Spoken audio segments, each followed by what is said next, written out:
All right, good afternoon, everybody. Uneducated Economist here. So, in this video, we're going to be talking about the gap in production that has taken place due to the fact that we have all these credible threats of tariffs. Just recently, the auto industry, or at least reports coming out that the auto industry may be cutting back dramatically on their production of certain types of vehicles. And now, anytime I ever think about a gap in production, I always think, okay, well, if the demand isn't creating a increase in the need for production or an increase in production, then when the demand or when the production does come back, it's not going to necessarily be able to produce enough to meet the demand. So ultimately, this is a sign of the bullwhip effect. But to describe it a little bit better is to imagine that you are earning an hourly wage and your monthly expenses meets your hourly wage. Now, if you get sick or something happens and you can't make it to work, and you lose, a couple of days, so you're behind 16 hours. Now, trying to make up that 16 hours in order for you to be able to, pay back the bills that you are now missing is going to be very difficult without increasing the amount of hours that you are working. So basically, you'd have to work overtime or find something else, a side hustle or whatever, to make up for it. But the point being is that you would have to increase your production to make up for the fact that you had missed those 16 hours of work. So this is the same thing that happens on an industrial scale as well. Now, some things can instantly snap right back to production. It doesn't take much, easily done, but for the most part, things take a long time to move back into a serious form of production in the forms of, like, say, cars or even lumber, as simple as it is, has a difficult time bringing back the supply chain in a dramatic fashion that says, here's the redistribution of what it is that we had normally done.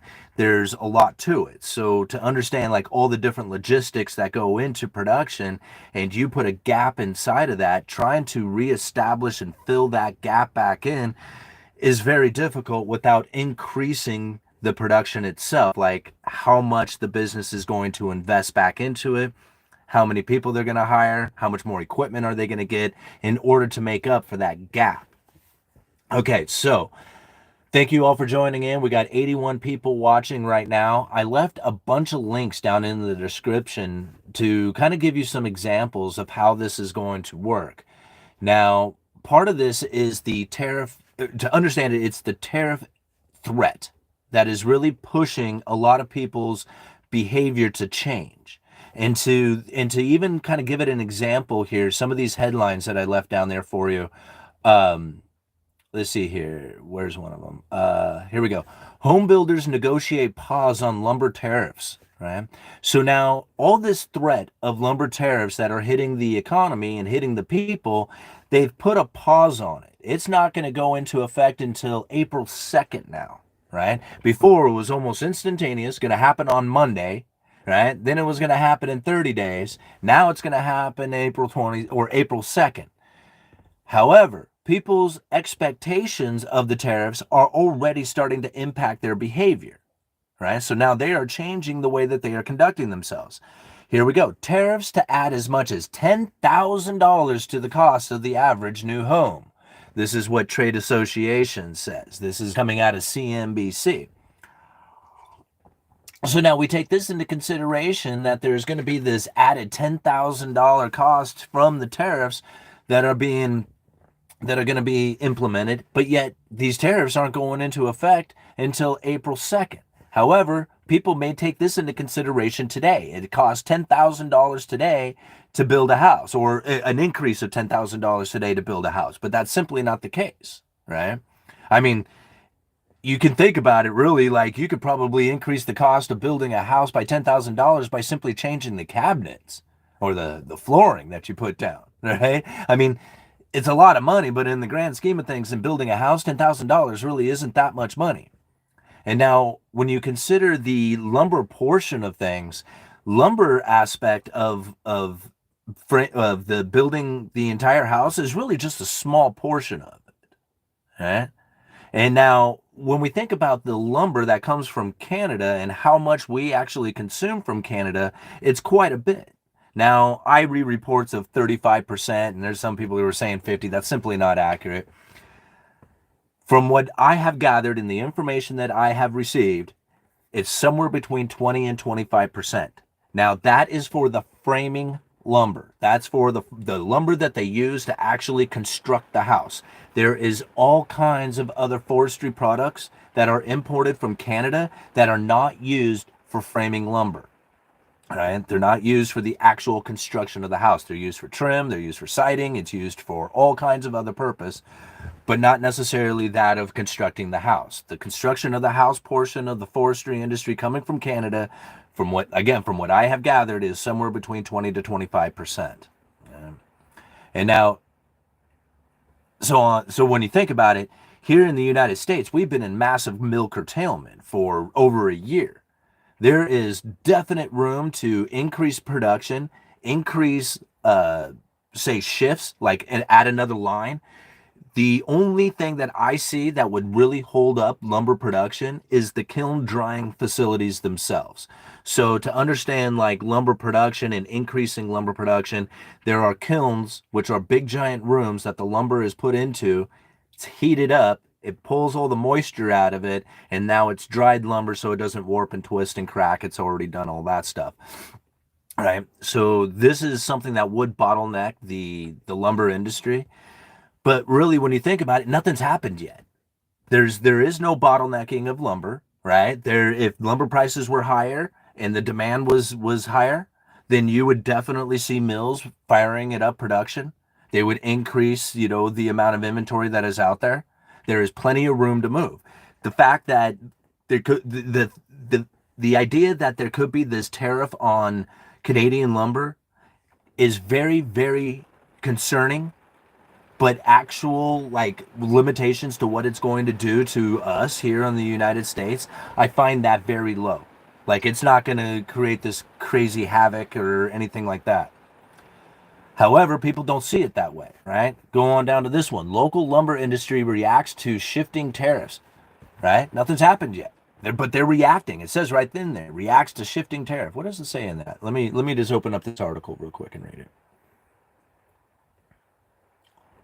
It says, the lumber business is just like everything else. It becomes a global business. This explained Richard Shaw, owner of Forest Country Wood Products. By one way or another, everyone is connected now. I have been getting different types of wood from Asia, and I know that other large mills around here get shipments from Canada, Mexico, right? Or Canada and Mexico. Now, especially with 25% tariff coming in overnight, or in April, maybe, right? It's become challenging. Prices used to be very stable. Well, nothing's changed yet, right? Except people's perception and the way that they're reacting to the information, right? That is not stable. Like, that is creating all kinds of craziness. All right, prices used to be very stable. I used to only change my prices once or twice a year, and now it's week to week. I don't get it. I mean, week to week has always been what lumber yards have done with their framing lumber. It has always been that way, right? Generally, for the most part, you can get bids for, maybe 30 days or something of that nature. But to find lumber prices changing every week, like at the lumber yard, is not uncommon. For the most part, it doesn't change that much. So if the overall price of a 2x4 is going to change 3 or 4 cents, usually the lumber yard is not going to change the price, although some do, right? Some follow market pricing right to a T. Most of the lumber yards don't really do it. They just kind of keep the prices steady so customers know exactly what they are getting.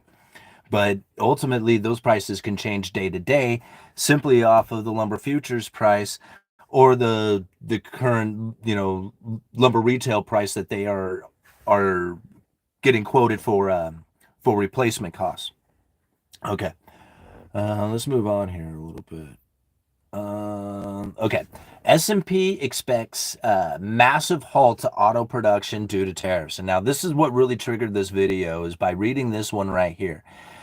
So the idea that there is going to be this gap in production taking place in the auto industry, All right. It says here S&P Global Mobility said the ongoing global tariff war, right, which is more of a threat of a war, not really actually happening quite yet, but for the most part, it's firing up. All right. Where was it? Okay. Ongoing global tariff war now puts the probability of the auto industry experiencing an extended disruption period at a startling 50%. That would mean several vehicle models will cease production, new vehicle prices would have to rise, and product development delays could impact production for some years to come. Right? Now, that's exactly the bullwhip effect within it, right? This is how the gap in production, because people don't know exactly what it is that they're going to be charged for an input cost. They don't know if there's going to be a customer on the other side of it. So why would it be that you would want to produce a product if this is the experience that you're going to receive from it? Okay? So now if you go and back off on the production of these cars, exactly what's going to happen? That would mean several vehicles would cease production, new vehicle prices would have to rise. This is inflationary pressure built off of this. This is a threat of tariffs slowing down production of auto industry, right? Which is a real threat, right? They very well could face the problems of not being able to get their, parts and pieces to assemble their vehicle, or maybe even have a recession that doesn't have anything like, well, I guess it does. The threat of tariff causing recessions, and therefore they wouldn't have a customer for their vehicle anyway. This all makes sense, right? You'd all why would you want to produce if you're not going to be able to judge your input cost or your customer? So you're going to back off on your production. Now, what if the demand stays still? Right? You're not going to be able to meet the demand, and the prices will increase because you were, cut back on production. Thank you so much for the $5 Canadian. William G. Atheist number 1. For the first time in over a century, Canada's new prime minister visited to Europe and not the U.S. to kiss the ring. That's funny. Northwest states will break away on their own and request to join Canada. Yeah, I don't know about that. So let's talk about why. Why would this be even the case? And like you think about it, something I thought about a while ago, and we brought this up here on this channel, is back when Janet Yellen said that she believes or thinks that we would never face another financial crisis in our lifetimes. And I laughed. I thought, oh man, that was a bold statement. You were going to eat those words someday, right? And I took it as we'll never face another recession in our lifetime, because I always think about financial crisis and a recession being the same thing, but they're not, right? They're two different things. They can occur at the same time, and people kind of think of them as the same thing, but they are not the same thing. Those are two different deals, right? So financial crisis is when credit markets are freezing up and people have a hard time getting loans, and business is slowing down and stuff like that due to that. I'm sorry, guys. Due to the recessionary, or due to the financial crisis of interest rates being too high and stuff like that. Recession is slowdown in economic growth, right? So if you have two quarters of negative GDP growth, that was kind of generally defined as a recession. But you have these two kind of situations that are happening, and generally they can happen at the same time. So what she was saying was financial crisis. She wasn't talking about a recession. I kind of interpreted it as a recession, but really, when you think about it, what has happened since COVID is that there has been a self-inflicted wound that has taken place that triggered the recession. So like with COVID, it was like, hey man, we don't know what to do about COVID other than shut the entire economy down and make everybody put a mask on. Okay. So the self-inflicted wound of shutting the economy down, right, which masked over the recession. Like, a lot of people don't even realize that we went through the deepest, quickest recession in history when it was COVID, right, during the COVID recession, COVID-induced recession. And so a lot of people look at it and it's like, well, we had no other choice. This was unforeseen, all this other stuff. Okay, you can say that. You can say that was unforeseen and they didn't know that it was coming or whatever, right? Here's the problem. If you go and look at the Fed funds rate, just go and look up at a chart. I didn't put it in the links, but if you go and look up the Fed funds chart, so just type in Fed funds, FRED, it'll bring up a chart, right? And do max history on that chart, and you'll see these gray vertical lines throughout the graph. Those gray vertical lines are the recessions. Go and look at the Fed funds rate prior to every recession. Almost all, in fact, pretty much always, there is a drop in the Fed funds rate prior to a recession. It's them trying to stimulate the economy as the economy is slowing down. They see it happening. They're trying to do something about it. 2 quarters later, you get a recession. Right? So you can see the Federal Reserve reacting to the slowdown ahead of time by dropping the Fed funds rate, and then you see the recession kicking in. It doesn't necessarily, they aren't always correlated, but for the most part, you can always see this correlation coming throughout history. Right? There are some times when the Fed funds rate dropped and it didn't trigger a recession, and there are recessions that were triggered that didn't have the Fed funds rate dropping before, but it's very rare that that occurs. Okay. So now, come 2019, the Federal Reserve was lowering interest rates. They were at 2.5%. The whole autopilot had, come to an end.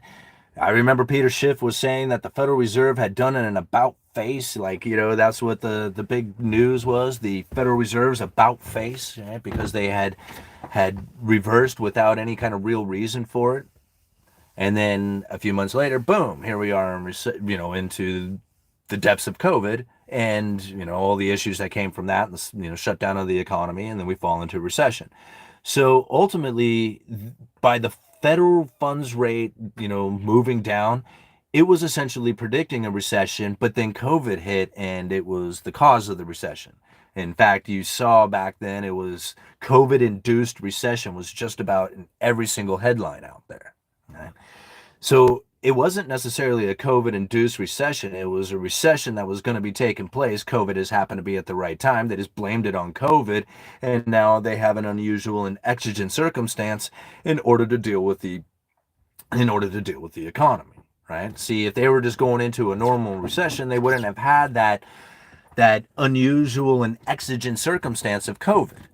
And this is, I think, this is like the major difference inside of what had taken place during COVID, as opposed to like if COVID wasn't there, right? If we didn't have a COVID pandemic taking place, they would have had to have another situation to produce an unusual and exigent circumstance in order for the Federal Reserve to deploy some of the things that they were deploying, like the special purpose vehicles.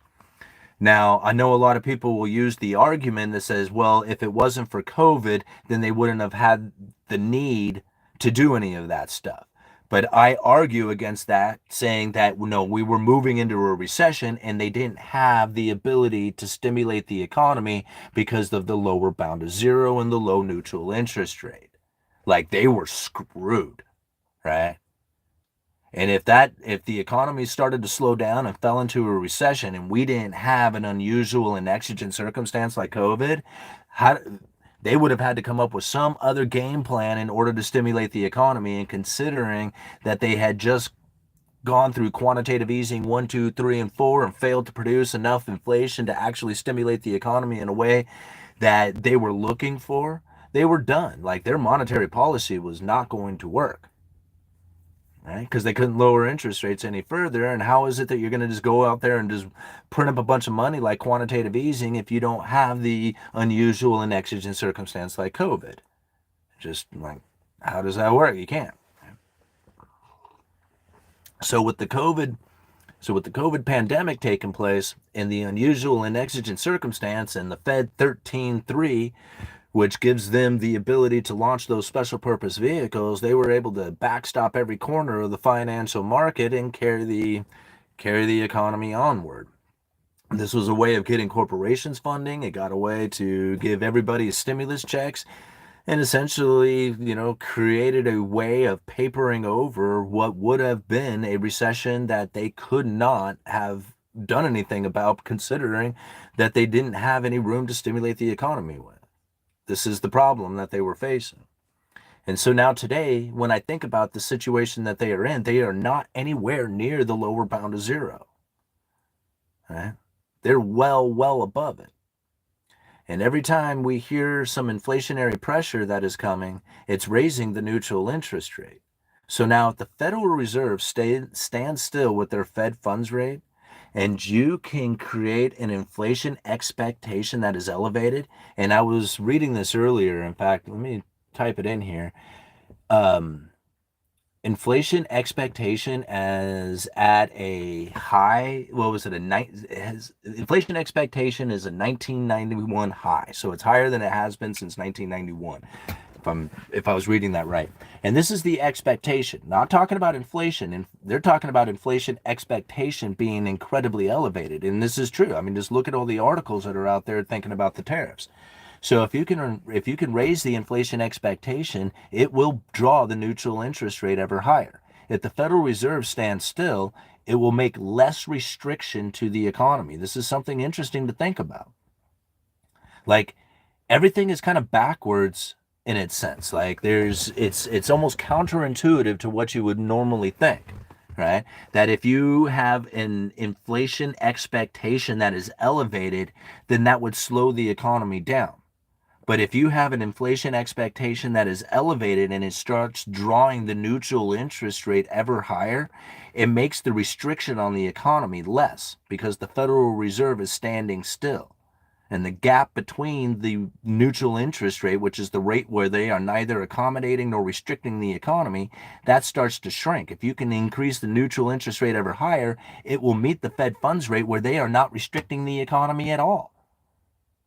You think about it, the more they push inflation expectation, the more they push inflation expectation, the less restriction on the economy occurs.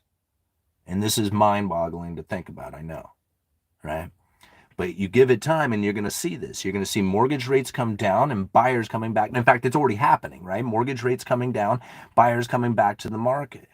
This is not something that you would typically think of going into a recessionary pressure, but if you have mortgage rates coming down and you have an increased amount of inventory out there, then you're going to find buyers wanting to jump back into the market. People say, oh no, they're going to wait. Not everybody. You're going to wait, but there's going to be somebody who's going to jump before you do, right? All these buyers waiting for the better opportunity. Mortgage rates come down, boom, people jump in.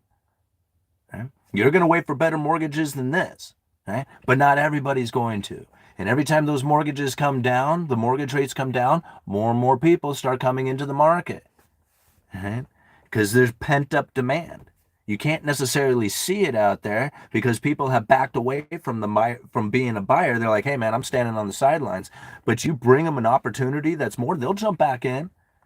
You'll find demand increasing. So why would demand increase going into recessionary pressures and tariffs and inflation and all this other stuff? Think about it from the raising of the neutral interest rate. Makes the economy less restricted. We find out that tariffs aren't going to be implemented like they were. We find out that it doesn't have the impact like it once did. People start coming back with more confidence, and all of a sudden you start finding the economy rolling again, right?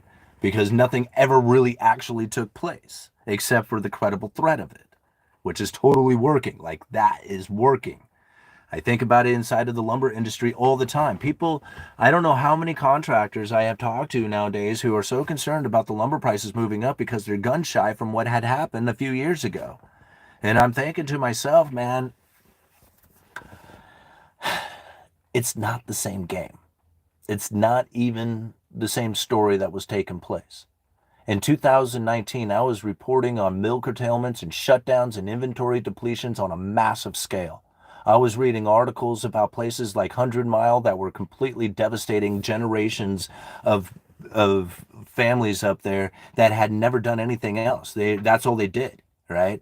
Was forest mills, logging, that's it. And that was all they did. And so when I was reading about that all throughout 2019, I'm thinking, man, this is going to create issues. We are going to have issues going into the future. I reported on it constantly. Like, go and check out my channel throughout 2019. It was like every other video was a lumber video that I was doing. At the end of 2019, I did a great video talking about how the OSB market, this is oriented strand board, the plywood market, right, or the sheet good market, So you have two different types of sheathing that is used out in new construction. You have plywood, like sheets of laminated veneers, 4x8 sheet used for like the skin on the building. So you got like the 2x4s, 2x6s, that's like the skeleton, and then you got the sheathing that goes on the outside. CDX is the plywood version.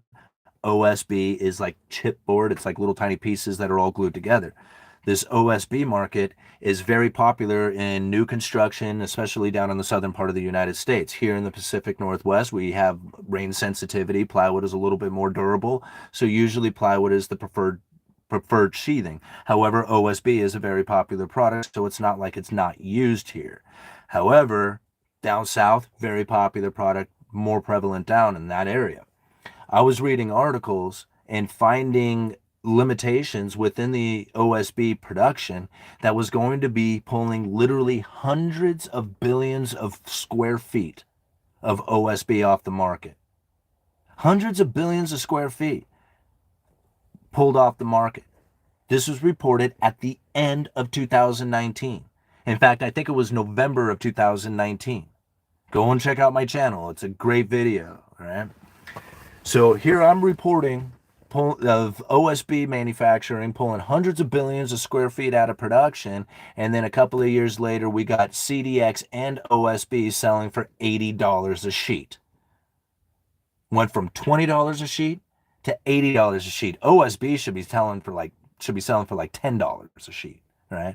But here it is, it's at $80 a sheet. People are saying greed and manipulation and all this other stuff, and I'm like, y'all watch the video that I did where they were talking about pulling 100 billion square feet of production off the market, and you're wondering why there's a shortage today? Huh. Like, it wasn't where they were making it, wasn't profitable. They said that we can't do it up here anymore. Our facility is too outdated. It's not like streamed, it's not mainstream or like automated enough. Whatever the problem was, they were saying, hey, we're done. We're not doing it anymore. You're going to have to figure out something else. Okay. So actually, I believe down in Texas, they have a OSB manufacturing plant down there that I think is like the biggest in the country, you know. So from what I understand, a lot of the production that had shut down is going to be reestablished down in Texas. And that was something that was set up long before any of this crap was happening, you know. Like that was set in motion a long time ago. All right, let's read some of these comments. We're 27 minutes into this. Wow, look at all you people up in here. 300 people, I shouldn't say guys and ladies. 300 people watching, 79 likes, $3.90 in super chat because you guys are always so awesome with them super chats. All right, unions demanding over 100 per hour equivalent in the 1980s ended U.S. production. Well, okay, again, FRB, I think that's a great example of the Cantillon effect, right? Demanding $100 per hour ended U.S. production, right? So people demanding $100 an hour for the wages because they have such a high standard of living, then said, hey, well, production is willing to pay that dude over there who's sleeping on the dirt in another nation to build this exact same thing that you're demanding $100 an hour for, and then we're just going to sell it to you then. How about that? Instead of you making it, that dude over there is going to make it because your standard of living is too high. See, that's what really does it. It's the Cantillon effect. This isn't something to get mad about. This isn't something to get angry or upset or frustrated or anything. It's just best to recognize it for what it is.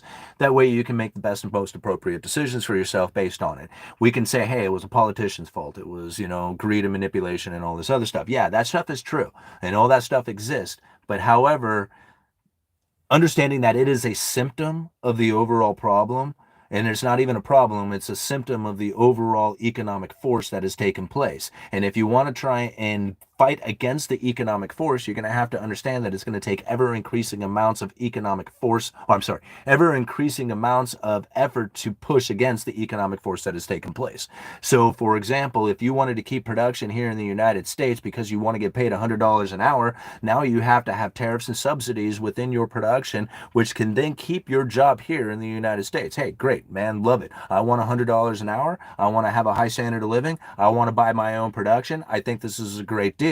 Here's the problem. That dude over there is going to be making it a hell of a lot cheaper than anybody else is going to be making it, and you're not going to be able to sell your production to anybody else in the world. And if you can't sell your production to the rest of the world, right, then there is no point in making it, right? Because you got to be able to make it and sell it off to the rest of the world. That's the reason why we became the prosperous nation that we did, is because we were producer savers.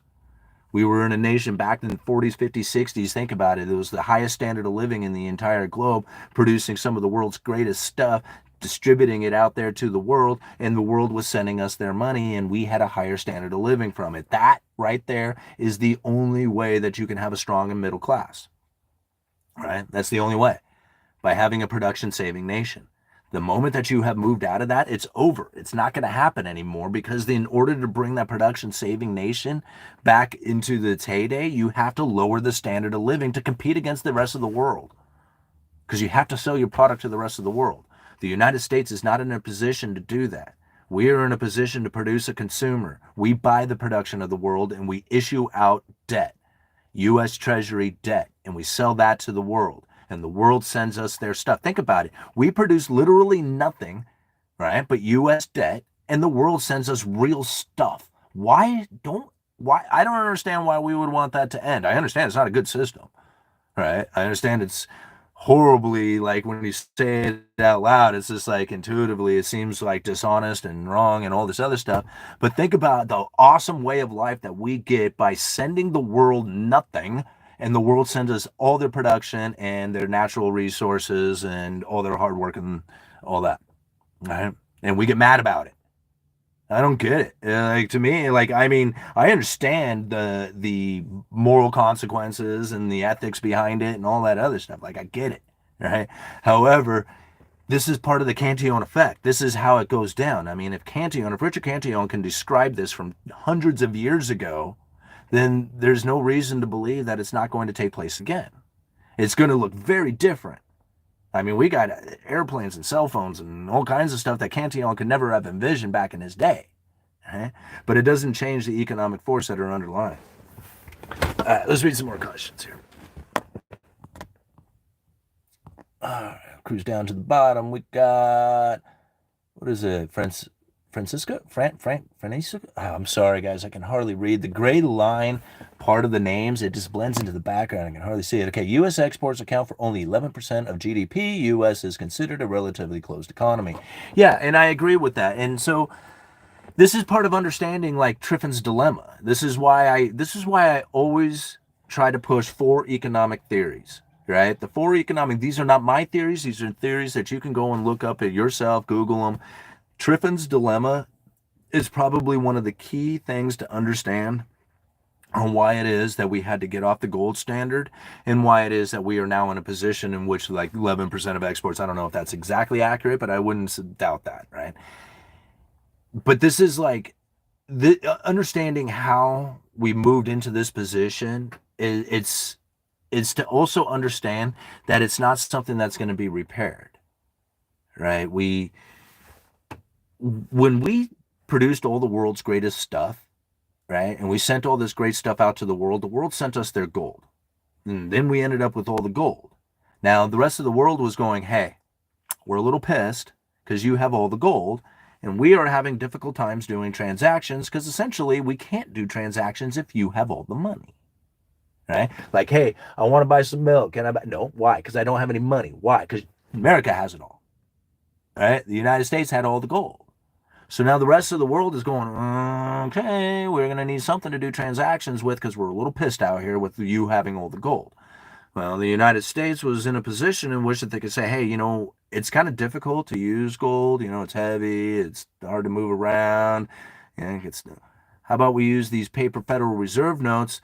We can actually use these to smooth over economic times. In fact, here, let's think about it like this for just a minute, okay? We're going to do this instead. We have all this gold, right? We have these booms and bust cycles. When the gold gets concentrated, people get pissed, all right? And then you have to have this redistribution of wealth, and then the business cycle will concentrate the wealth again, right? So this is how the business cycle works. But if we were at times when the economy is heating up and that concentration of wealth is taking place, we were to start firing off dollars into the system with printed money. This way people can continue to do transactions. And you wouldn't have that slowdown in the economy due to the concentration of wealth, because people really just want to do transactions. So if you have the concentration of wealth, which would then deny the people the ability to do transactions because the wealthy have all the money and Unless you have some money to do transactions with, you're going to be broke and poor and not being able to do anything. However, if you got paper currency that is being injected into the system, well, now transactions can continue onward regardless of the concentration of wealth. Now, this is where the conspiracy theory comes in, because most people look at that and say, yeah, they set that up on purpose, right? And now there is this mass concentration of wealth and this super inequality, right? Because the redistribution never took place. Right? There should have been a redistribution of the wealth, but they said, no, we want to continue to do transactions. We want to be able to eat. We want to be able to continue to do business. We don't want the business cycle to come to an end. So they started issuing out debt. Now we have debt cycles. Right? And we're dealing with these debt cycles instead of business cycles.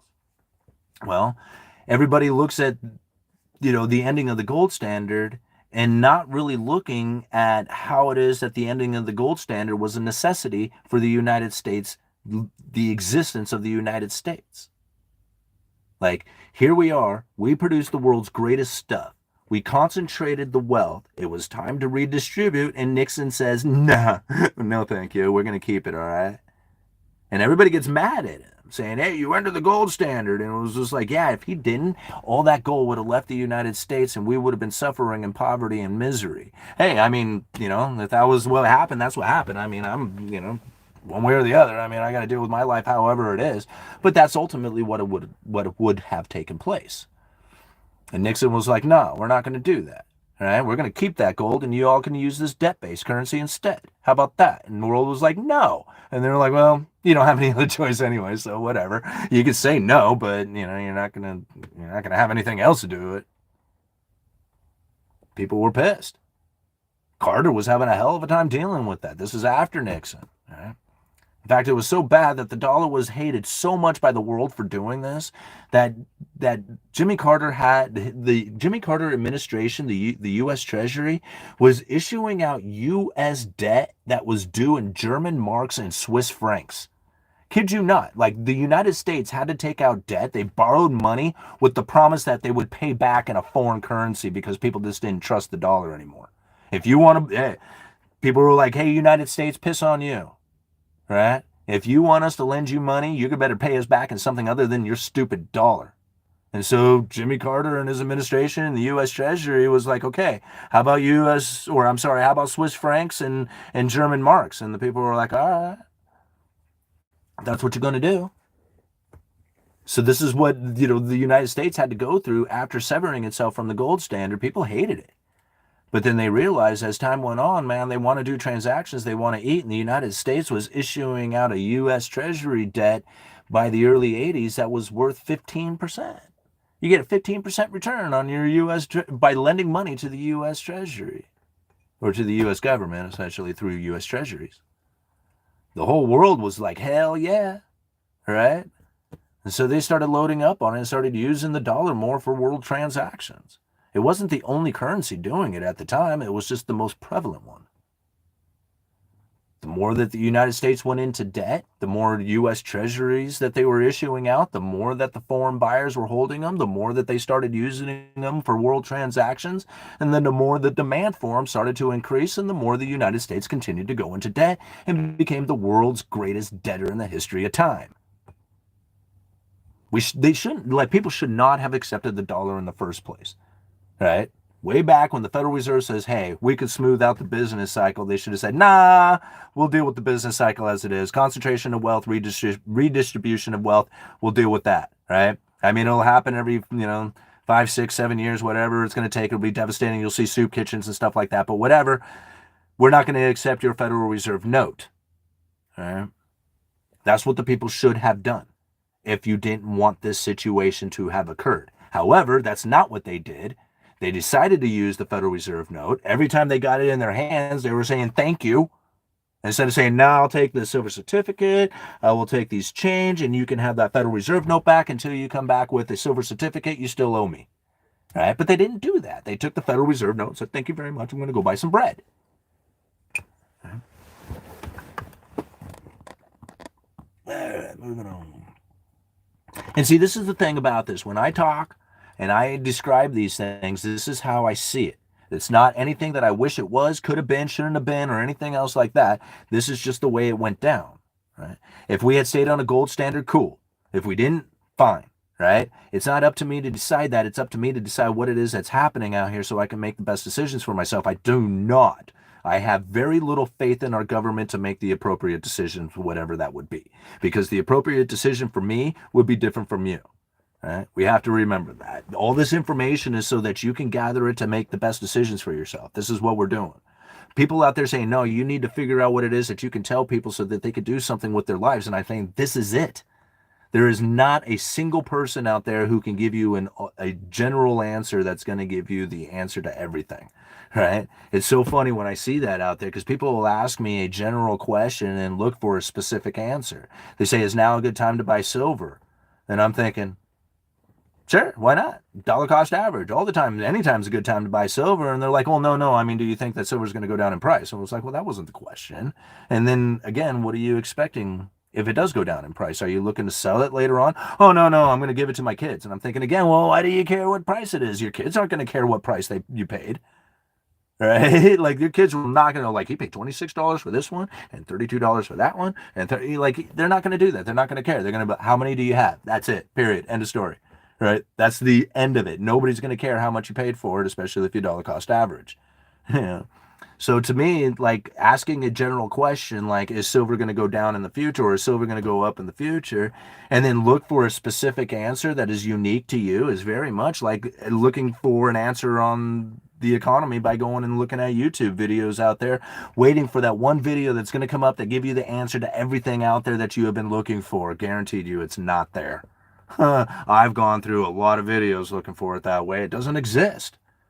I've tried. There's videos out there of people who do a very good job of relating to who it is that you are. If you're, real estate guy who has, rental properties out there and, there's videos out there of people who could probably describe the economy in a way that is very unique to your position and what you have taken. I'm a working class dude. This is the way I see it from a working class position. I, go out there and bust my ass just like everybody else. I sell 2x4s and go and load them up in the back of the truck. A lot of times people look at, me on YouTube and are like, oh man, you got all this clout on YouTube. You get up on stage and talk, and then they forget that I am working a retail job. Like, nothing special. I mean, I do a unique position there at the lumber yard doing special orders and tracking down specialty items and stuff like that because of my experience within the industry, knowing where to go to get these materials has given me that ability to then, track down especially in our older area of Astoria. We got 200-year-old homes. So there's a lot of history that needs to be duplicated or tried to match up to. And it's not just some easy task for a lot of people to go and track a lot of these items down. That's what I do at the lumberyard, but still at the end of the day, I'm just working a retail job. Right? I mean, I'm at the counter ringing up 2x4s and loading them in the back of the truck. That's what I do.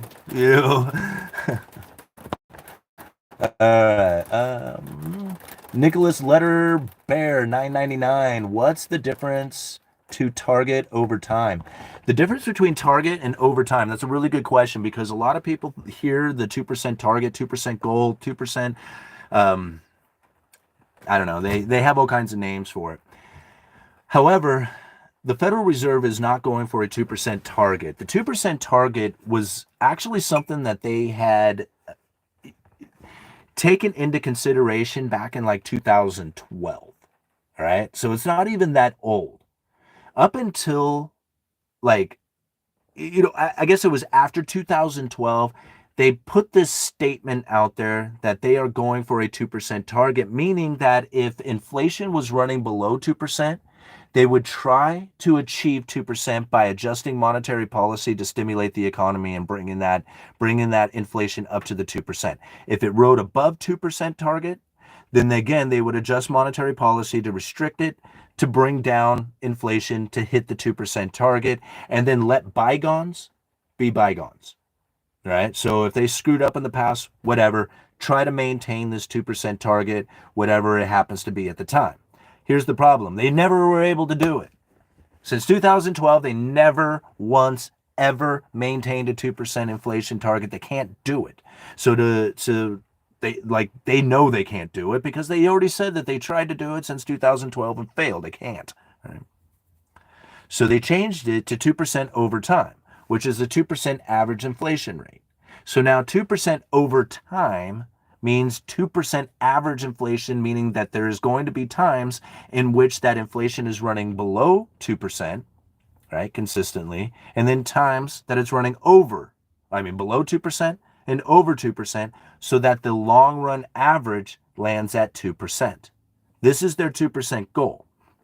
Now, it's very difficult to understand how it is that they are going to know when they have reached the 2% average goal because they have no mathematical formula for figuring it out. Again, very difficult to then say, well, what is it that the Federal Reserve is truly attempting to do? Are they trying to get inflation down to 2%? Or are they searching for this 2% average inflation rate over time that has no mathematical formula for figuring it out? Now we are incredibly confused. And they did this on purpose, right? I know they did this on purpose because most people will lose it by this point and say, okay, I'm lost. I can't figure it out, right? And again, they did it for a reason, so that people would not know or understand why it is that they are pushing for an elevated inflation, running inflation moderately above 2% for some time. So if they state that they are going for a 2% goal, right, which is the long run average, then they can actually have a inflation that is running above 2% and achieve their monetary policy, right? So right now they say, hey, we are still working on achieving our 2% goal. Most people look at that and they think, okay, that means inflation has to come down to 2% for them to achieve their goal, but that's not accurate, right? What it means is that the Federal Reserve is still waiting, sitting here at moderately above 2% so that the average inflation rate achieves their goal of 2%, right? That's when they will achieve their goal. Not when they bring inflation down to 2%, but when that average inflation rate hits 2%. Okay, so now that we think about it differently and we think, okay, so they're not going for a 2% target, but going for this 2% average inflation rate over time, keeping inflation moderately above 2% for some time will then achieve an average inflation rate of 2%, considering the previous decade was running below the 2% target. Okay, so far, right? I know, difficult, hard to hold on to. Here's going to get even harder. All right. If you thought that was bad, you ain't seen nothing yet. Okay. So now this is going to be coming from the Richmond Fed. Let me bring it up here. I got to find it though.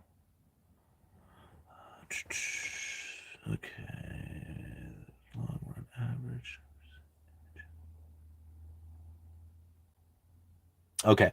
Yeah, this is coming from the Richmond Fed, and it's dated October 17th, 2023. Long run average inflation. They describe it right here. Okay? In fact, I'm just going to read the whole thing. Let me make sure I got the other page. I hope I don't. Where is it?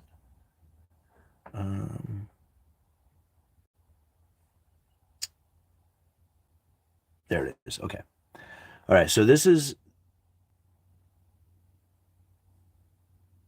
what it has to say. It says the Federal Reserve targets headline personal consumption expenditure, PCE. This is what they look at for inflation. Okay, the Federal Reserve targets headline personal consumption expenditures that averages 2% over time. Right? This is directly coming from the Richmond Fed. In the most recent, and again, this is October 17th of 2023, so it's a little old, but still it's relevant to what we are talking about right now. In the most recent PCE inflation reading for August, headline inflation rose 0.4% monthly, a 4.8% annual rise rate, raising year-over-year PCE inflation to 3.5% from 3.4% in July. Taking out the effect of volatile food and energy prices, the core PCE price index rose 0.1% monthly. All right. How does the latest monthly data affect progress versus the Fed's long-run 2% average target? Okay. Let me read that again. How does this latest monthly data affect progress versus the Fed's long-run 2% average inflation target? To compute average annual inflation over long periods, we calculate annualized percentage changes in the PCE price index between two dates. Below, and it shows this graph below. This graph shows a plot of annualized inflation between a given starting date. And then it shows this given starting date of August of 2023. Headline PCE inflation is the dashed blue line on this chart. Here, let me just kind of cruise past this because they're just kind of describing the chart and get to the more prevalent, where is it? Damn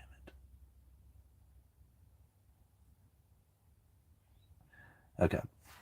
It says, when considering average inflation over long periods of times, some dates stand out. January of 2012, the Federal Open Market Committee adopted an explicit 2% inflation target. So now this is where I think a lot of people get stuck, because this is exactly what the January of 2012, they named this target, saying, hey, we are going for the 2% target.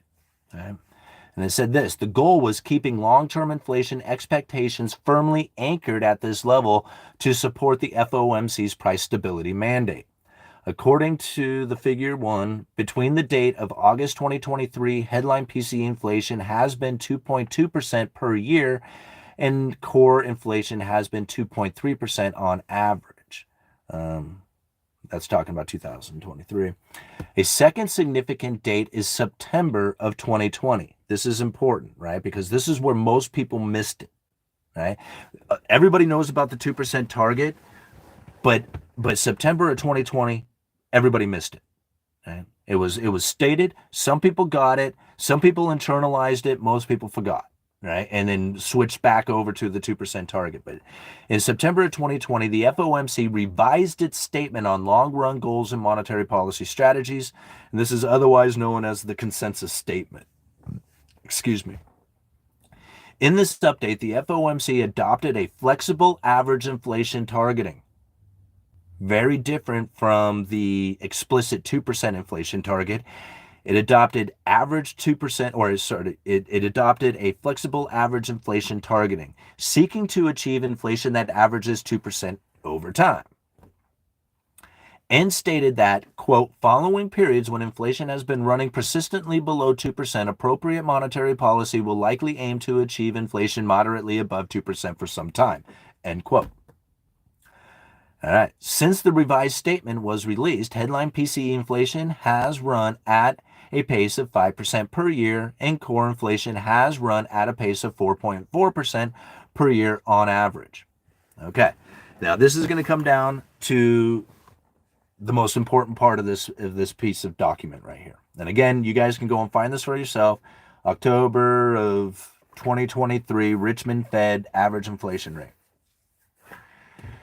And so to understand now that they are not going for a 2% target, but going for a 2% average inflation rate over time to make up for the fact that they failed to achieve a 2% target over the previous 10 years, this is how they're looking at this average inflation. Because most people are thinking, okay, they're looking forward. They are not. This is the strangest part of it. They're looking backwards. Look at this. Notably, in its update, the FOMC did not define the window of time over which it would be looking back to assess progress towards its goal. By looking back far enough, it's possible to identify starting dates that average inflation through present day has come in exactly at target. Looking back through the present day, you can find that there is a specific date, a starting date, that would then have the average coming right in on target. Here's the example of this.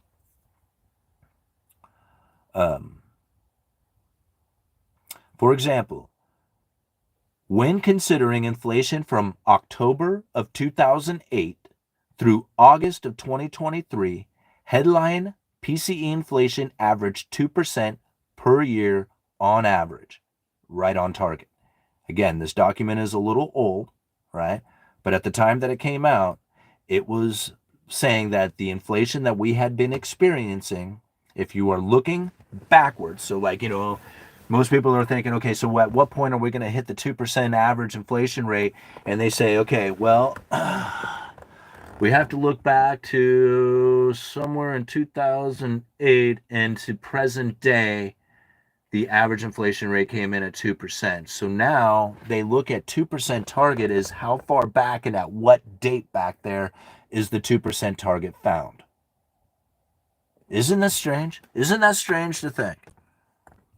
That you want to figure out how, like, you have to look backwards and say there is a date back there somewhere that if you incorporate all the average, all the inflation that we have experienced and all the misses from the 2% target over the previous 10 years of COVID, right? And you average it all together and you keep going back, you will find a date back there somewhere where the 2% target is found. That is how they look at it. How close and how far away that date is from us today. And again, I know that there is nobody else who's going to be explaining it that way. There is literally nobody else on the internet who is going to explain that. This is the only document that I can find that explains it in such fashions. I have searched high and low for average inflation to describe it because there is no description of it. That's it. The average inflation is just looking back to see how far and what date the 2% target is. It exists somewhere back there. You just have to, like, I don't know how to find that. I'm not smart enough on the computer to build the spreadsheets or whatever it is to create the document that shows the date. I don't know what date that is. I just know that that's how the Federal Reserve is looking for it. Right? And you know that they're still looking for it because they are still looking for the elevated inflation because they are not considering the inflation portion of the consensus statement, which is the statement on long-run goals and monetary policy strategies. They are going to review that consensus statement, but the inflation portion of it is not up for review, meaning that it is going to stick there. It is going to be there. And we're going to look for it when they do come out with the new statement some point in the, at the end of summer, I think is when they said that they were going to do it. But if you go and look at that statement right now, the statement on long-run goals and monetary policy strategies, wherever the hell it is, there it is, it says right in it, talking about the inflation portion of it, which is something that they are not bringing up for review. They are going to keep that. So we are going to be looking for these exact words in that new consensus statement. And those words will be, in order to anchor long-term inflation expectations at this level, the committee seeks to achieve inflation that averages 2% over time, and therefore judges that following periods when inflation has been running persistently below 2%, average monetary policy will likely aim to achieve inflation that is moderately above 2% for some time. I am going to look for those words. If they use those words again in the new consensus statement, then you can guarantee that you will be experiencing elevated inflation going into the future. Because that's what they would be pushing for, very much like they're doing right now. And by using the credible threats of tariffs, it's working. It works. Just look at all the behavior of people out there who are creating the inflation expectation, the elevated inflation expectation that is the highest that it's been since 1991. It's working. This is what they were looking for. They needed this. Right? Something that I have come out here many times on this channel trying to describe and share with you guys, and there is no better evidence of it taking place than now. Really, the special purpose vehicles was pretty good evidence at the time, but I was really just developing the credible threat theory at the time. I was just starting to see it and understand what it was that was happening as I was piecing it together. This is obvious.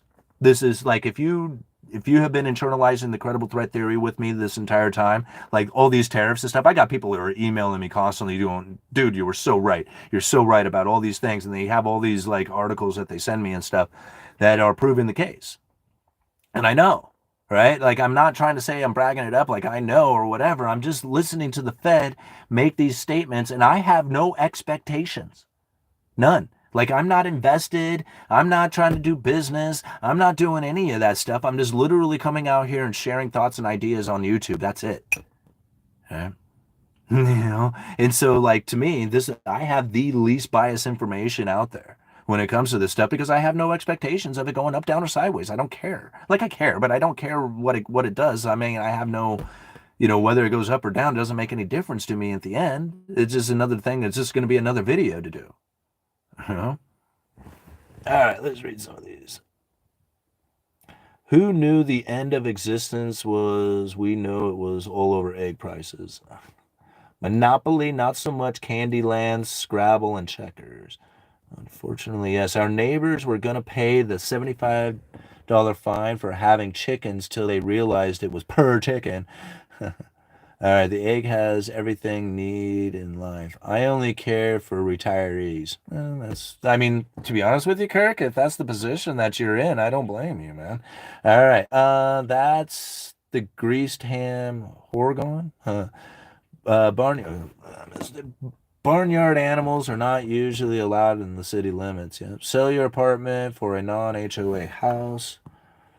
This goes down here. Got deja vu with the I prefer risk. How do they know how to calculate the formula? Simple. Why don't they say? Okay.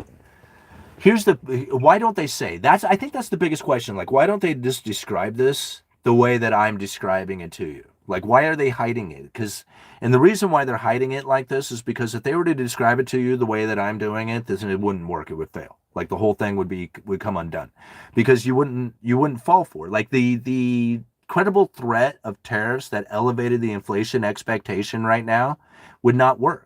People wouldn't, like, you'd be like me and be like, okay, well, we'll wait and see. Then let's just keep doing business until you actually inflict the tariff, right? And I'm not going to internalize it in any other fashion until you actually do something.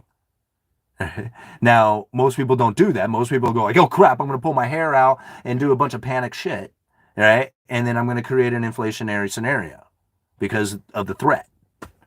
And this is working, And so if people were to think about it in a different fashion and give it different meaning and saying, okay, well, I tell you what, man, you're real noisy over there, and all those threats, I'm not feeling that threatened, right? And so, like, unless you actually do something, I'm not going to really pay attention to anything you do. I'm going to go back to business. Now, if people were to do that, you wouldn't find any, like, all this worry and all this anxiety and all this other stuff that's being lit up, causing lumber yards to change prices by 3 times a week, as opposed to, doing it a couple of times a year. This is the reason. There's nothing that's happened yet, but bam, boom, right? It's working. Again, like, if they were to, like, internalize the credible threat, they'd be like, okay, well, we'll wait and see then, won't we? Okay. How is it that other people are internalizing the information? They just simply wouldn't be able to do this. They have to be deceiving in this fashion. And what's funny about it is that they're not even really that deceiving. They are telling the truth in a fashion, but what it is, it's gaslighting. So it is deceiving in that sense, is that they're just not clarifying for the people what it is that they are believing. So when they say, hey, we're trying to achieve our 2% goal, people are like, oh, you're getting down to a 2% target? And they're like, yeah. And it was just like, well, is it a 2% target? Yeah. And it was like, well, is it or isn't it? Yeah. 2% average inflation rate over time. What does that mean? Well, we don't really have a mathematical formula for figuring that out. So a 2% target? Yeah. You see? Like, to me, I never accepted. Like, I never accepted it. I just won't. Like, this is like 2% target or 2% average inflation rate over time. What does that mean? How come you're going for moderately above 2% for some time? What does some time mean? Right? What does moderately above 2% mean? No, there is no meaning to any of this. There's no definitions to any of it. Right? So I have to step back again, and I'm thinking, okay, so in a world of a systematic process where people are thinking, okay, 1 plus 2 plus 3, this isn't the way it's going down, is it? It's not a 1 plus 2 plus 3. That's not the way this is working. The way this is working is, hey, we are going to do a 1 plus 2 kind of thing. How do you feel about that? And if we do this 1 plus 2 thing because it's a weakening economy, will you change your behavior as if we did this 1 plus 2 thing and we said that it was out of a general support for the economy? Would you change your behavior? So now we can do 1 plus 2, deliver it with a message, and get the outcome that we are looking for. Very different from back in the day when they wouldn't say a word to anybody and you would just wake up one day and there was a change to monetary policy. Monetary policy has shifted. It's no longer the systematic process of interest rate, Fed funds rate adjustments of overnight lending rates between big banks being the monetary policy. This is the way that we used to do it. This is the way that we mostly understand the Federal Reserve. And because 99% of the people see it that way, the Fed uses that against them. Very much like the idea of 2% target. Are you guys going for a 2% target? Yeah. 2% over time. We'll get there. That's our goal. Okay. Moving on down. 90% of the general public have zero clue about or really care. No, I totally agree with you, Larry Bird. In fact, 90% of the public probably couldn't even tell you what the Federal Reserve really is or does, right? That's what I find crazy about this channel is that really you think about it, 10% of the people out there, it would like only 10% of the people even have the slightest interest in this topic. And then on top of that, think about like all the people who have to then absorb how it is that this actually is functioning and working. And then you got all the conspiracy minded people that then exploit like little like issues that like the way I kind of think about like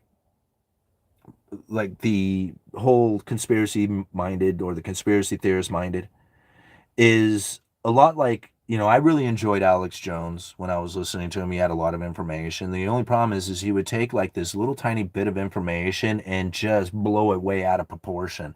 And so therefore, like, you would be triggered with this anxiety and angst and all this other stuff that came from it. And really that was him just making money, right? Because if you can throw a lot of fear and worry and stuff like that, people will pay attention and listen in.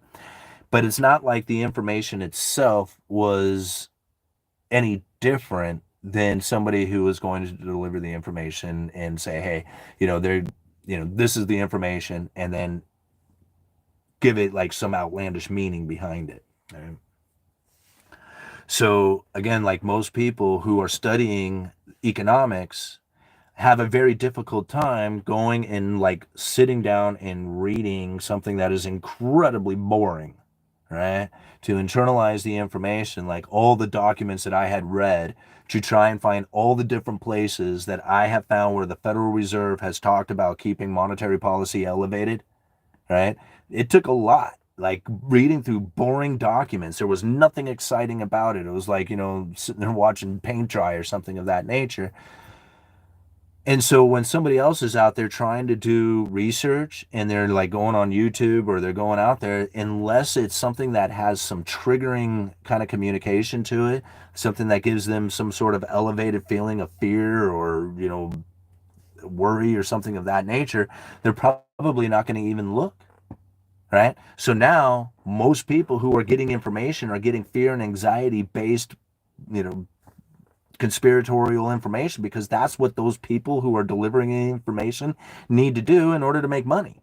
So they wouldn't even exist, right, in the first place if it wasn't for the fact that the people themselves are absorbing that content and then believing that to be the reality of the situation, because it's all this, you know, outlandish, you know, glamorized information in order to be attractive to the people so that they can make money off of it. And then if they didn't do it, they wouldn't exist.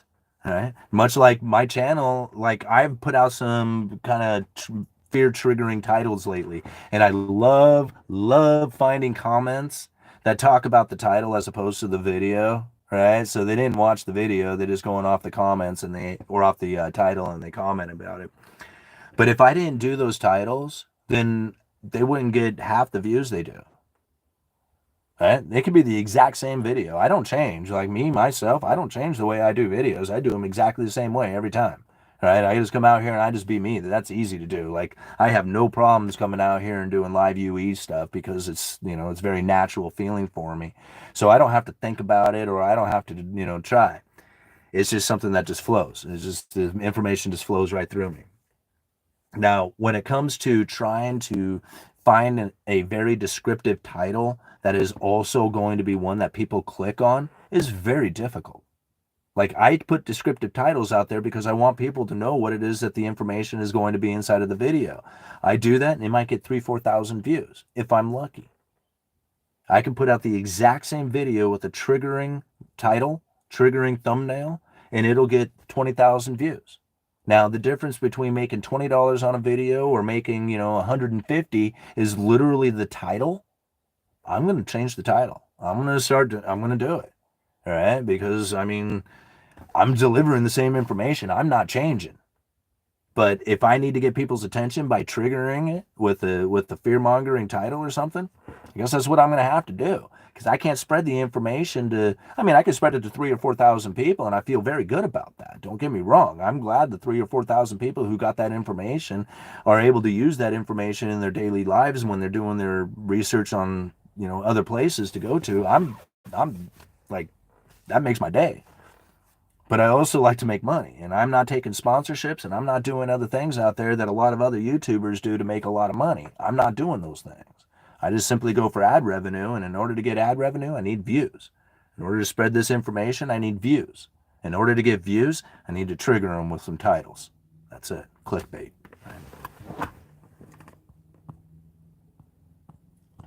All right, backing it up here. Check out Alex Jones' rants as an indie folk song. Both sides equals the rich and the poor. All right, I'm going to give it like another 10 minutes here, guys. I was trying to stay away from that. Guess I'll have to join the algorithm. What are you talking about? Does the title appeal to the Amy Gadalia or the frontal lobe? Oh, Abdullah Abnagada. Is that what you're trying to say? I don't know. I don't know how it works. Hey, I'm just out here, like, I'm not some psychologist or anything like that. I talk a lot of, like, philosophy and psychological aspects of things that I have learned throughout my life, but I've never studied any of this stuff. I can tell you that there is some natural human behavior that I have learned through economics that I see running prevalent within the psychology of people, but as far as being a psychologist or something that says, why is it that people are more willing to click on a fear-mongering or fearful title as opposed to one that's descriptive? I don't know. I don't know. Maybe ask yourself the question. Like some of the things that you click on. If it seems boring, are you going to click on it? If it seems scary or like emotionally triggering, like, is it going to scare you? Is it going to make you feel in love? Is it going to make you feel happy? Is it going to make you feel like, what is it going to make you feel? Because as a logical person, like, I'm logical. I'm not a feelings-based person. I'm just not. Like, people are like, man, why don't you think about stating it another way? That way it doesn't sound that way. And I'm thinking, sound what way? Like, I'm not really concerned about the way you feel. Like, I'm not here to manage your feelings. Like, I can't manage your feelings. I can't manage the way anybody feels. How they feel is up to them and their meaning that they gave it. And so I think about that all the time.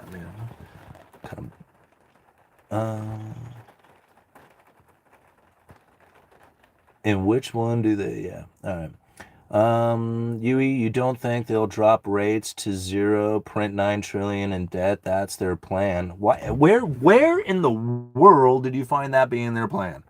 I understand that you can say that. I understand that there's other YouTubers out there who are saying that. But like, when I say something that the Federal Reserve is going to do, I say, and right here on this document, that this time on this day from here, you can go and find it and research it yourself so you can make the best and most appropriate decision for yourself. And yet here I got people saying this is their plan. Where? Tell me, where in the world did you find that information? I want to see it from a Federal Reserve document, please. All right? You can't say that because that's not the truth. So we're going to move on. So I'm not even going to answer or address the question until you can come up with a document that says that's what their plan is. And from the Federal Reserve itself, from their own words, from the FOMC. because I wouldn't be able to predict most of the stuff that I am doing right now if it wasn't for the fact that I have been following the FOMC and reading so many speeches coming from those members who are talking about exactly what it is that they think and feel and happening within the economy right now. Yeah. I mean, go follow the conspiracy theorists out there who are going to trigger you with some fear-mongering stuff and, make $100,000 off their videos. Right? I mean, I put some fear-mongering stuff out there, but I put fear-mongering titles out there, but I deliver you good information. This is information that you can internalize and use. That other stuff, that drop into zero and print 9 trillion and all this other stuff, there is nothing within their documents talking about that. Everything's talking about having to deal with the fact that they want the Fed funds rate at the neutral rate. They want it at a neutral rate. They talk about that quite a bit. And I'm thinking to myself, well, you're getting it. You're like all this tariff talk and all this other stuff that Trump is doing, it's elevating the neutral interest rate. That elevated inflation expectation is going to end up putting the Fed funds rate at a spot that is neutral, and you guys didn't even have to move. You can just sit there. Like, that's what I see happening. I mean, all this other stuff, it was like, don't you see it going to zero and printing 9 trillion? No, I see them causing an inflation expectation to be elevated, raising the neutral interest rate that'll put the Fed funds rate at neutral, exactly like the way that they have described it. Nobody else talks about it, so it must be accurate, because nobody else seems to care about looking into the information and developing an idea that is, or a theory that is very much in line with what it is that I'm describing, considering this is what they are talking about. Nobody else sees it. I don't know why. I don't know what it is that they are looking at to get the information that they have gotten, unless they are just sitting there listening to the regurgitated information coming from mainstream media. That's the only thing that's the only reason why I would say that nobody else is picking up on it, is because they simply just don't want to do the research. I had to pour through thousands of documents over these years, literally thousands of them. I found 12. I found, how many is in the credible threat theory? Hold on one second, I'll tell you. I found,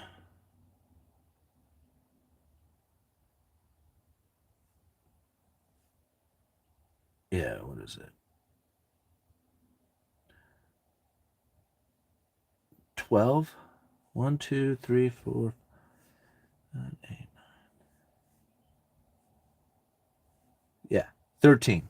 13 documents, right? Out of pouring through thousands of them, I've found 13 documents that describe this, what is happening right now within monetary policy. This is hidden within all their words. They put out all this talk to go through, right? There's people who are like, point everywhere. Look at all this stuff that they're talking about. And I'm like, okay, there's all this talk. I found 12 things. I found 12 things that exposes this, because they are trying to bury these 12, right? I mean, there's probably other ones out there. I'm sure there is. These are the 12 that I found that describe it the best, at least in my opinion. And most of this stuff that I talk about with these 12 documents are not reiterated out there anywhere. All right.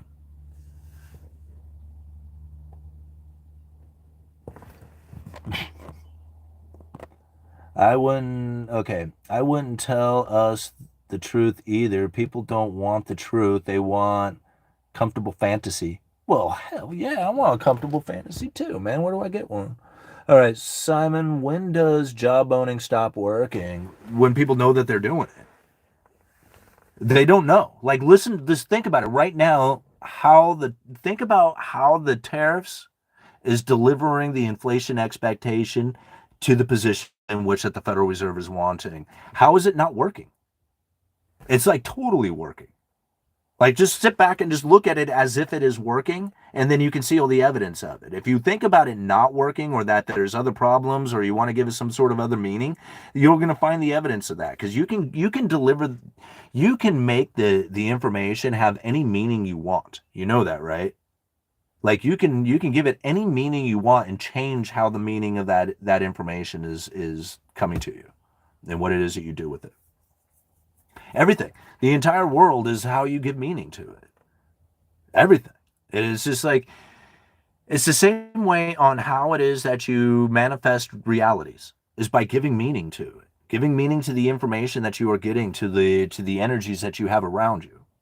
And I know this is like crystal grip and hippie sounding to a lot of people out there. They're like, oh God, here he goes again, right? With the crazy, but this is the reality of the situation. I had to go back and look at like what happened to me in my life, right? And how it is that I went from being a broke, drunk, 40 years old, nothing going on, cars breaking down, had like literally a week before I was going to be like completely like out on the streets, essentially in the gutter, whatever, right? Like I was at the end. And I was just like, man, if I don't do something quick, if I do not change something right now, it's all going to be over, right? And so the number one thing I did is I quit drinking. I quit drinking, right? That was hard enough, right? Just giving up drinking every single day was very difficult. Right? And the problem that came from that is that once you give up drinking, then you start to realize why it is that you were drinking in the first place. And then you start realizing, crap, man, I got a lot of problems clicking around up here in the way that I am thinking. The negative thoughts, the bad, feelings, all the other stuff, this was deteriorating my life. So I had to change the way that I felt about the meaning of everything that I was giving and doing in my life. The work that I was doing, the family that I'm raising, everything, I had to give it higher feeling of betterness and hope and dreams and whatever. Like I had to feel better about the situation. So I elevated my feelings. Went from bad, like everybody's after me, the New World Order's after me, conspiracy theory minded stuff. Got rid of all that. In fact, I turned off everything. I didn't even carry a cell phone for a long time, guys. I carried cash. I used cash. I did have a debit card. I had a checking account, but I didn't use it. Like I would just use cash for everything, and didn't have a cell phone, and didn't look on the computer, and didn't watch TV, and none of that stuff. I turned everything completely off, and I just went basically completely dark, right? And I did that for like 2 years, yeah, with no input from anywhere, from anything, from anyone about anything. Like people were talking about world events and stuff that were going on. Clueless, had nothing, didn't have any idea what was happening. And then it was after Edward Snowden, actually. It was shortly after that. It was a while, but it was after Edward Snowden had come out and basically said that they were using the cell phones to track you. And when everybody finally realized it and knew it, I was like, finally, right? And I was trying to tell people, because I was a conspiracy theorist, right? I was trying to tell people that they were, that they're tracking you with these things and the New World Order bullshit and all this other stuff. And so I was protesting. I didn't carry a cell phone because of that reason. And then, they came out and was like, well, they're tracking you with it. And I'm like, yes, finally, right? They admit it. And I'm like, well, now my protest is over, right? I don't need to protest anymore. So I went and got a cell phone. And I said to myself then, I was like, okay, just follow the money. If you're gonna start diving into the stuff and doing research again, just follow the money. Forget all that other stuff out there, because you don't want your life being deteriorated again, because that's what it was doing. It deteriorated my life. The negative thoughts, the fear of, shit coming down, whatever, that really, all those thoughts, all those feelings of what it is that was happening out there, whether it was accurate or not, just the meaning that I was giving it, right, was deteriorating my life. So I said, okay, I took information that says, hey, this is heavy. And for a lot of people, this might be deteriorating, right, in their mind, like saying, hey, this, what they're doing with the economy is going to screw me, right? This is the deteriorating feeling that they might get from the information that they had received. I took the information and went like, whoa, okay, this is heavy, right? This is a lot. This is a lot to take in. How do I use this information to better myself? Right? Because I can't look at this as a negative aspect of my life, because if I give it that meaning, that's exactly what it will do. It will become a negative aspect of my life. I need to make it a positive aspect of my life. How do I do that? Well, for one, I came out here on YouTube and started doing videos. But the other one is like, okay, I'm going to internalize this information. I'm going to say, okay, I need to position myself to deal with the fact that it's happening, not to try and fight it or to prevent it or whatever. That part, it's like, trying to say, hey man, I'm gonna fight the bad weather, right? Like I'm gonna fight it to make it not happen. I was like, you can't fight that. It's going to happen regardless of whatever you do. The only thing you can do is position yourself to be in that weather and feel comfortable, or be able to do what it is that you're wanting to do. That's the feelings that I carry now by this information. So with a fear triggering title like I have, which I know is not necessarily genuine to me or whatever, is what I need to do in order to deliver information like this, which I am delivering what I feel is not a fearful way of doing it, right? It's like, to me, I believe that the information that I am delivering is useful. I really honestly believe that. I think the people can internalize and say, dude, I don't agree with you, but I understand what you are saying. Because I have positioned myself differently, I'm going to do something a little different with that meaning, or with that information. I'm going to give it different meaning. Point being is that they got the information. How they absorb it, what they do with that, it's up to them, man. I mean, I can't do anything about that.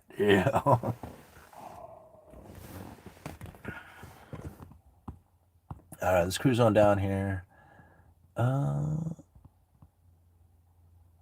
What was that? Spinal leaf? Is that what that says? Spine leaf? Spine leaf? All right. Is the acknowledgement that the government is in itself an economic market force? Well, yeah, like, we the people are an economic force. Government is an economic force. Banking is an economic force. Weather is an economic force, right? Everything's, you want to actually relate it down to the most primitive understanding of economics. To understand like economics in its most primitive form, and everything gets complicated after this most primitive form of understanding economics, this is the way to look at it. Is that if you can imagine, see, this is where I got this from Cantillon. He describes the Native American population as the savages of North America or something like that, or of the Americas. Like, it wasn't North America at the time, right? But he refers to them as the savages of America. And he talks about the absolute bloody battles between these people. And the reason why is they were fighting over hunting grounds. See, like, they were living off the land, and the land can only support so many people. Like, it's just, that's it. Like, you cannot create, you can create an environment that can support more people, but Mother Nature isn't going to naturally create that to support more people, right? It can only handle so many people. And if there's more people than the nature can handle, then starvation, starts depleting the population until it can handle it. So if these people are to survive, they can't have the other tribes hunting, right? So they got to kill them off. That's it. That's all there is to it. So they got to fight. They fight in order to create the environment in which that they would then be able to survive in. This is like the most primitive understanding of economics, because now we can take into consideration, it was just like, well, what could we do to maybe not have them fighting? Could we get them to maybe get along and do agriculture together, start working? Well, absolutely, right? Now you got agriculture, you got more food coming, now you can have even a bigger population. Well, you get a bigger population, well, you got to have some sort of governance to this. Well, now you got government stepping in, right, to try and govern all the people.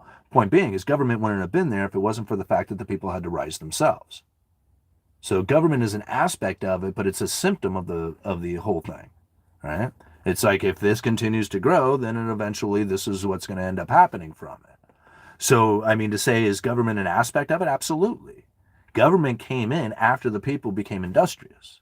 Right? You got to be industrious, and then you have people who say, hey, man, we need to govern this thing. Right? But you don't have government coming in saying, oh, here, let's just make people industrious. Go to work. It doesn't go like that. You got a bunch of villagers just standing around, just hanging out, doing their thing, and they're like, hey, we're government. You got to go and work at that factory. They'd be like, oh, go kiss ass. Right? And so... All right. Schools are failing. Kids and my roads are full of potholes. Schools are failing kids and my roads are full of potholes. There we go. Sorry. I run out of toilet paper. I am out of here. A man has to have his limits. The mega rules don't fit. Yeah, that's true. They don't fit anymore. Let me cruise up here. Literally fighting to maintain their way of life. All right, cars are sold at maximum a market will pay. Where they're manufactured irrelevant, profit is relevant. Yeah, and I agree with that. And see that, like, where it's made, I think this is interesting to talk about, because like even the idea of I don't God, I was gonna call it quits here. Okay, I got a few more minutes here. But this is one of the things that I was thinking about, because like, they talk about these tariffs affecting building supplies. And the main two components they're talking about is lumber from Canada and like gypsum from Mexico. And so drywall coming from Mexico, lumber coming from Canada, and I'm thinking the United States produces a large, huge amount of this stuff, right? And considering that we produce the bulk of what we consume, the bits that do come in are like the extra, right? So we have to think about it. If the demand within the United States increases for these particular products and the price moves up, now further distances can the further distance can be absorbed into the price because of the higher profits or the higher price that people are paying. So basically, if you have a demand for drywall that increases and you have a distribution network of drywall that has been moving drywall out to all those locations, and all of a sudden there's this increase, just all of a sudden for the domestic production to just fill in this demand, like if you have a particular region that all of a sudden increases a lot of demand for drywall, then filling in that demand isn't exactly easy without the foreign production. If the demand increases and the price goes up, that foreign production can then have the distance be absorbed into the price and deliver that material at that higher price. So this is really where I think a lot of people get concerned about Mexico and China's drywall or something of that nature coming to the United States, and the tariffs and this expense going into it. But really, we have to think about it. It has to be an increase in demand that then increases the price, that will then start giving the ability for this foreign production to even come in. If that demand doesn't increase, then the demand for foreign production isn't going to increase either. So it's just like I look at it and I think about it in this fashion. You have to have this increase in demand for this cost to actually become valid, this increase in price, right? You can have the fear of it create the elevated inflation, cause the price inflation, just because people are working in anticipation of something happening, but it's not the reality of the situation. It's based off of fear and anxiety. All right. Good Chinese drywall makes the gas and off gas ruins copper lines. Yeah, I heard about that. I'm just bringing it up just because of, people have asked about it, and, just recently. Can you post the video of Out at Sea? Play yet? Deja Vu, I can't. Right? I have a copyright issue with it, so I can't like put it out there like that. However, I got some DVDs of it, and I've shared, like, given those DVDs to a couple of people. So maybe at some point, not not me, right? Because I can't I can't do it. But maybe at some point those DVDs can get uploaded and we can see it then. But at this point, if I was to be involved in something like that, I could get in trouble. So I don't want to get in trouble with the theater, or have them get in trouble with anything either. All right. Yeah, I think you don't want to absorb iron if you are a male. I mean, not too much. All right. How do you know if someone is gluten free? Gluten free, dairy free, vegan? Well, they all let everyone know. Yeah. All right. Medical testing for those specific things. I also had too much gluten. I cut off after repairing it. I got some of it back. Bread is so good. Please, Simon, uneducated economist, can we have comfortable fantasies on April 1st? Man, comfortable fantasies. Wouldn't that be like? Can you go to a place that has comfortable fantasies? I guess you could. How can you do? How can you do some reading of new books in the start of video, sort of book reading sessions? Yeah, that would be good. To be honest, I hate admitting this, but I don't read books that much. In fact, never. I listen to some audiobooks and I'm getting better at that. I've been listening to them on the way into work and stuff. But as far as sitting down and reading a book or something, I have and always have my entire life suffered with that. Like I will start into a book, I'll get a few pages into it, maybe even a few nights of reading it, and then it's just like I can't be in the habit of it. I'm not sure exactly why. It's like I've tried.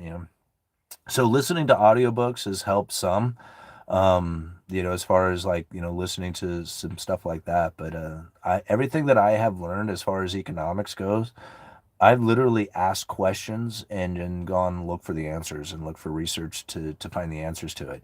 And I think that's why my information seems so unique to a lot of other people's stuff out there, is because I didn't learn from anybody. Like I just literally taught myself.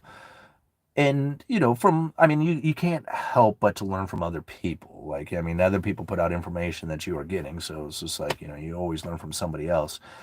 But I never had like a class or a course or a lesson or a teacher or a mentor or anything like that going on. Like I just literally asked a question and then go and look for the answers to them. And I did that the entire time. So I didn't read books on it. I read The Creature from Jekyll Island. I read The Cantillon Effect. I've read a few other, like, not necessarily economic books, but, just some other things. But yeah, really everything I've done is researching and looking for answers and pouring through like Federal Reserve speeches and documents. I would read a Federal Reserve speech. Sometimes it would take me a week or two to get through it. Like now I can just blast through them, it's no problem. But before it would be very difficult for me to even like understand. Like I would read like a single paragraph and then that would be the only thing I thought of or worked on that entire day, was just trying to understand what the hell they were saying in that one paragraph. um but the more I did it, the more I realized that I was understanding what was happening more. It was just like the more you start breaking it down, the more you research you're doing on it, and the more questions you ask, then pretty soon you start picking up on it in a little bit different way than you had when you started. So, yeah.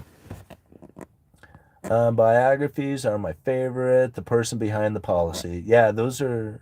I would imagine that biography would be good books to read. Bible study helps. I bet it does, Kurt. All right. But market trading is gambling, betting on if they think the company or more generally the country is heading in a good direction or not. When you lose market confidence, recession is coming. How's stock market crash worse than a divorce? In a market crash, you lose half your money and you're still married. The Cantillon effect, F. Simon up for life. Well, what is that? Andra? Ander?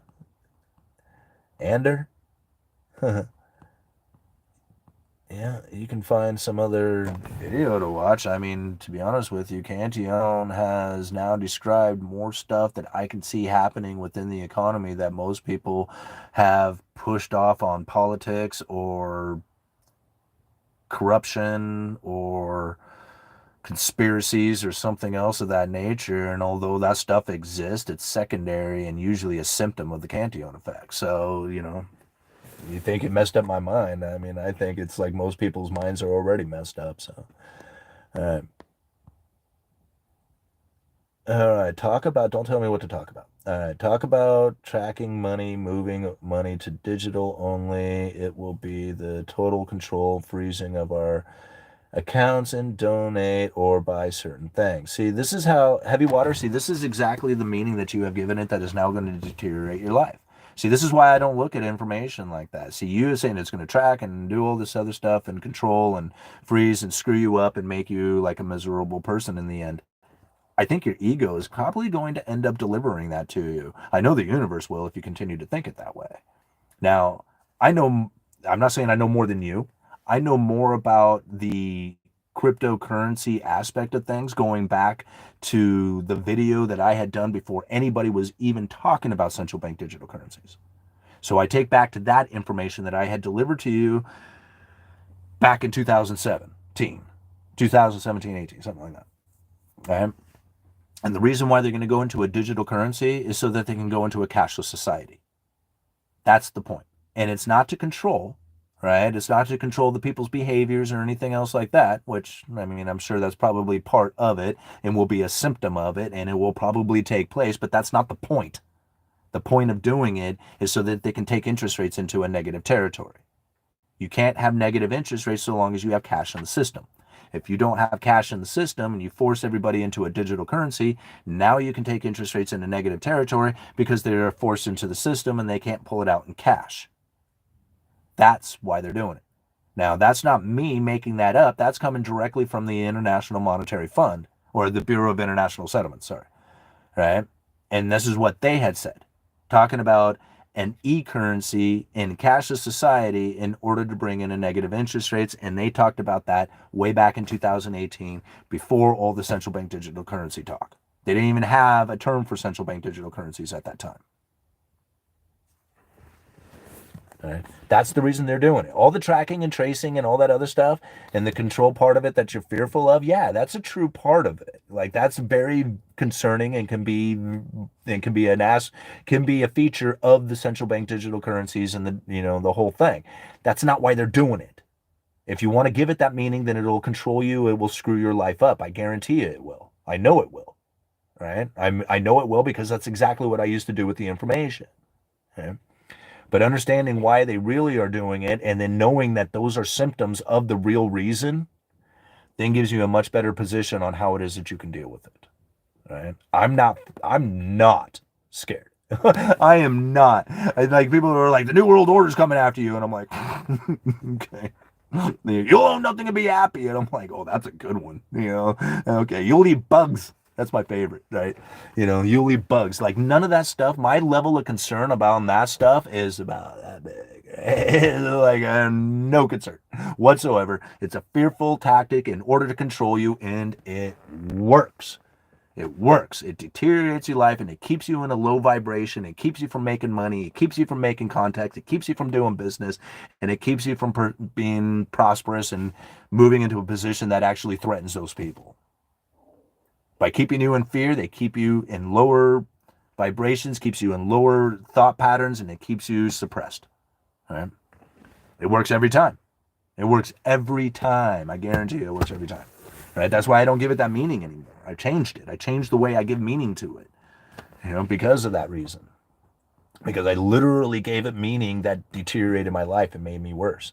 Hey, right on, a super chat. John McGuire, thank you so much for the $2 or $20. Really appreciate that. An interesting subtopic for you to review would be reality of ADD and CVD anti-dumping. Find many people, even professionals, seem unaware that we tariff tens of thousands of products at rates. Oops, I'm about ready to lose power here. I don't know if this has any power left in it. Let me see if this battery does. Hold on.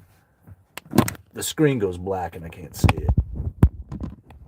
Okay, there we go. Let's see here. Find many people, even professionals, unaware, and they seem unaware that we tariff tens of thousands of products at rates from 200 to 2,000%. Well, John, I think that's probably one of the major, like, gaslighting aspects of this whole credible threat to tariffs and what they are doing. Like, okay, just for an example, we talked about this in yesterday's video. I'm going to bring it up again. So just recently, Donald Trump has been throwing it out there in every direction, right? But part of it was this Canada putting this 200% tariff on American dairy products. Excuse me. And so when you hear this, you're like, oh man, they're screwing us, right? 200% tariff on these American dairy products, right? But then when you look into the reality of the situation of it, it's a 200% tariff after a certain quota has been made, right? So I would assume that a lot of tariffs are set in this fashion. You got 2,000% tariff if you go to these certain levels. I imagine that some of them have it on there regardless, whatever, right? But each product is going to be different depending on what country they're coming from in order to create a level playing field, right? Whatever they call it. So here's the thing to understand about it is that, like, even the idea of the Canadian tariff on dairy products coming from the United States, it really doesn't make any sense considering that the quota has never been achieved. That would then actually trigger that tariff.